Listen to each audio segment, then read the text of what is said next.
saya akan menjelaskan mengenai peradaban Islam pada masa Khulafaur Rasyidin. Masa kekhalifahan Khulafaur Rasyidin berdiri setelah wafatnya Nabi Muhammad SAW. Khulafaur Rasyidin berasal dari kata khulafa dan ar-rasyidin.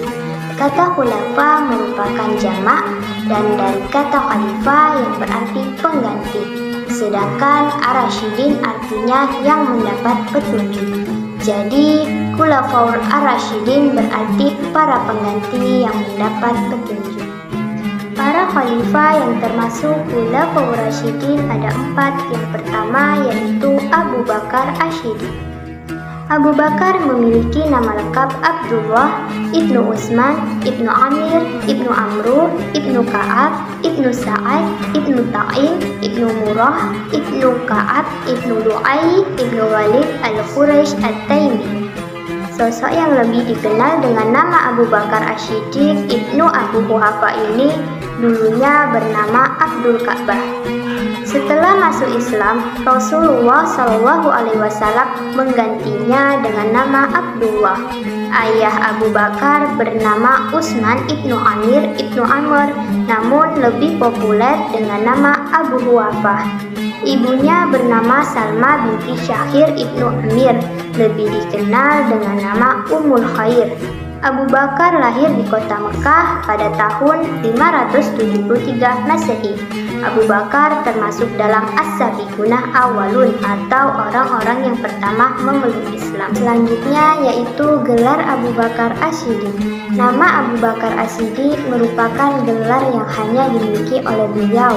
Abu artinya bapak, Bakar artinya dengan segera, dan Asy-Syiddiq artinya yang sangat membenarkan. Beliau diberi gelar Abu Bakar karena beliau masuk Islam dengan segera. Setelah mendapat berita akan kenabian Nabi Muhammad SAW, sedangkan gelar Asy-Syiddiq karena beliau sangat membenarkan atau sangat percaya semua yang berkaitan pengalaman dan semua yang disabdakan dan didakwakan Nabi Muhammad SAW. Misalnya pada saat peristiwa Isra Mi'raj. Selain itu, sebagai pengganti Nabi Muhammad SAW, Abu Bakar juga mendapat gelar Khalifah Ar-Rasul atau pengganti Rasul. Abu Bakar Asy-Syiddiq merupakan sosok yang cerdas, berbudi pekerti luhur, terutama kejujurannya.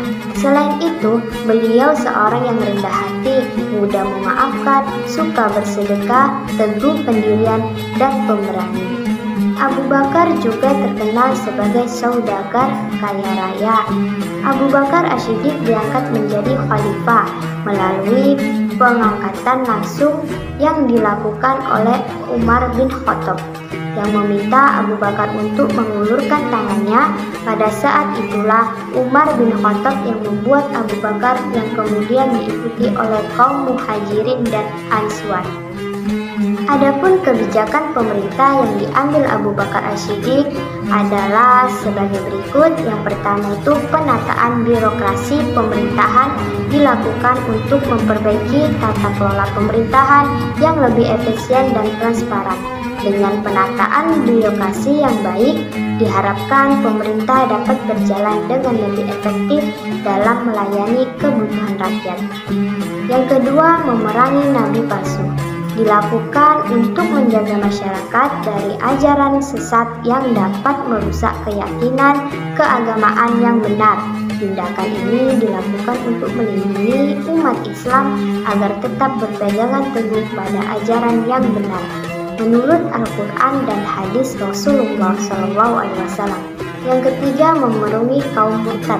Dilakukan untuk menjaga kesucian ajaran Islam dan menjaga keamanan umat Islam dari ancaman yang dapat merusak keamanan dan kestabilan masyarakat. Selanjutnya yang keempat, memerangi kelompok yang menolak membayar zakat. Hal ini dilakukan untuk menjaga kesejahteraan umat Islam secara keseluruhan. Zakat merupakan kewajiban bagi umat Islam untuk membantu sesama yang membutuhkan. Jika ada yang menolak membayar zakat, maka hal ini dapat merugikan masyarakat secara umum. Yang kelima, Kodifikasi Al-Quran. Kodifikasi Al-Quran dilakukan untuk merapikan ayat-ayat dan menyusunnya dengan rapi agar dapat dijadikan pedoman bagi umat Islam dalam menjalankan ajaran agama Islam dengan benar. Yang keenam, perluasan wilayah Islam. Perluasan wilayah Islam dilakukan untuk menyebarkan ajaran Islam kepada masyarakat yang belum mengenalnya, serta untuk menguatkan kedudukan Islam sebagai agama yang dominan dalam wilayah kekuasaan Khalifah Abu Bakar Ash-Shiddiq.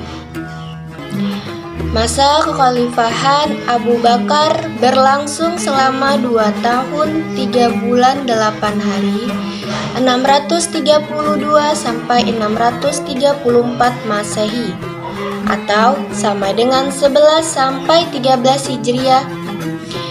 Abu Bakar wafat pada usia 63 tahun pada Senin malam, tanggal 23 Agustus 634 Masehi 17 Jumadil Akhir 13 Hijriah di Madinah.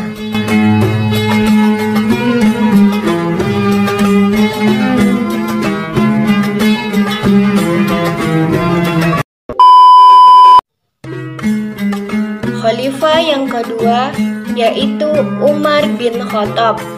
Nama lengkapnya adalah Umar ibnu Al-Khattab, ibnu Naufal, ibnu Abdil Liza, ibnu Robah, ibnu Kirot, ibnu Roza, ibnu Adi, ibnu Ka'ab, ibnu Khalid Al-Quraisy Al-Adwi.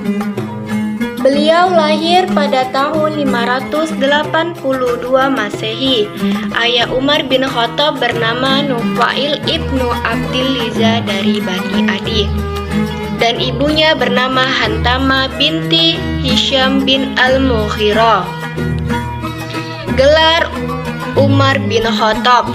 Rasulullah Shallallahu Alaihi Wasallam memberi nama panggilan kepada Umar bin Khattab yaitu Abu Hafs. Abu Hafs artinya orang yang tegas dalam pendirian. Umar bin Khattab adalah sosok yang tegas, cerdas, dan pendirian yang kuat, sehingga mendapatkan gelar Al-Faruq yang berarti pemisah atau pembeda. Allah Subhanahu wa Ta'ala menganugerahi padanya suatu sikap yang dapat membedakan antara yang hak dengan yang batil. Umar bin Khattab disebut juga Amirul Mukminin, artinya pemimpin orang yang beriman. Umar bin Khattab diangkat menjadi khalifah melalui penunjukan oleh Abu Bakar Ash-Shiddiq.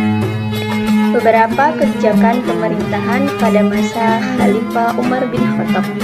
Yang pertama, perluasan wilayah Islam.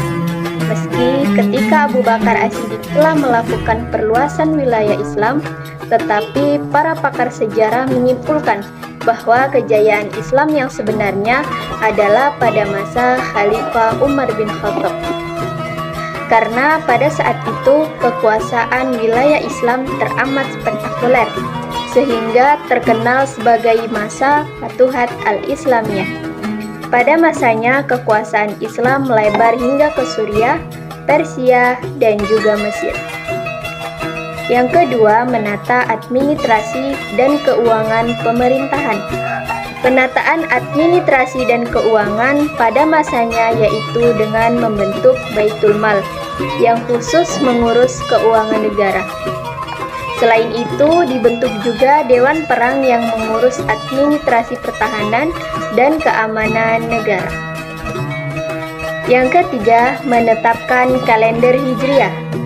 Umar bin Khattab lebih memilih peristiwa hijrah sebagai permulaan kalender Islam, karena hijrah merupakan awal bagi keberhasilan dakwah Islam dan sekaligus sebagai penanda perbedaan adanya dua periode dakwah Islam, yaitu Mekah dan Madinah. Yang keempat, keadilan sosial.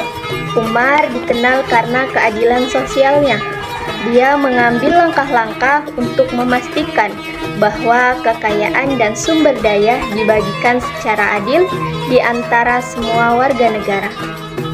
Dan ini termasuk pendistribusian zakat dan bantuan kepada kaum miskin, dan memperhatikan kebutuhan rakyat dalam kebijakan dan keputusan pemerintahan. Yang kelima, pengembangan kota. Di bawah kekhalifahan Umar, banyak kota-kota penting di dunia Islam berkembang, termasuk Kufah dan Basrah di Irak. Ini merupakan pusat-pusat penting bagi peradaban Islam. Masa kekhalifahan Umar bin Khattab berlangsung selama 10 tahun, yaitu 634 sampai 644 Masehi atau 13 sampai 23 Hijriah. Beliau wafat pada usia yang ke-63 tahun pada tahun 16 Zulhijjah 23 Hijriah. Dan beliau dimakamkan di samping makam kedua sahabatnya, yaitu Nabi Muhammad SAW dan Abu Bakar As-Siddiq.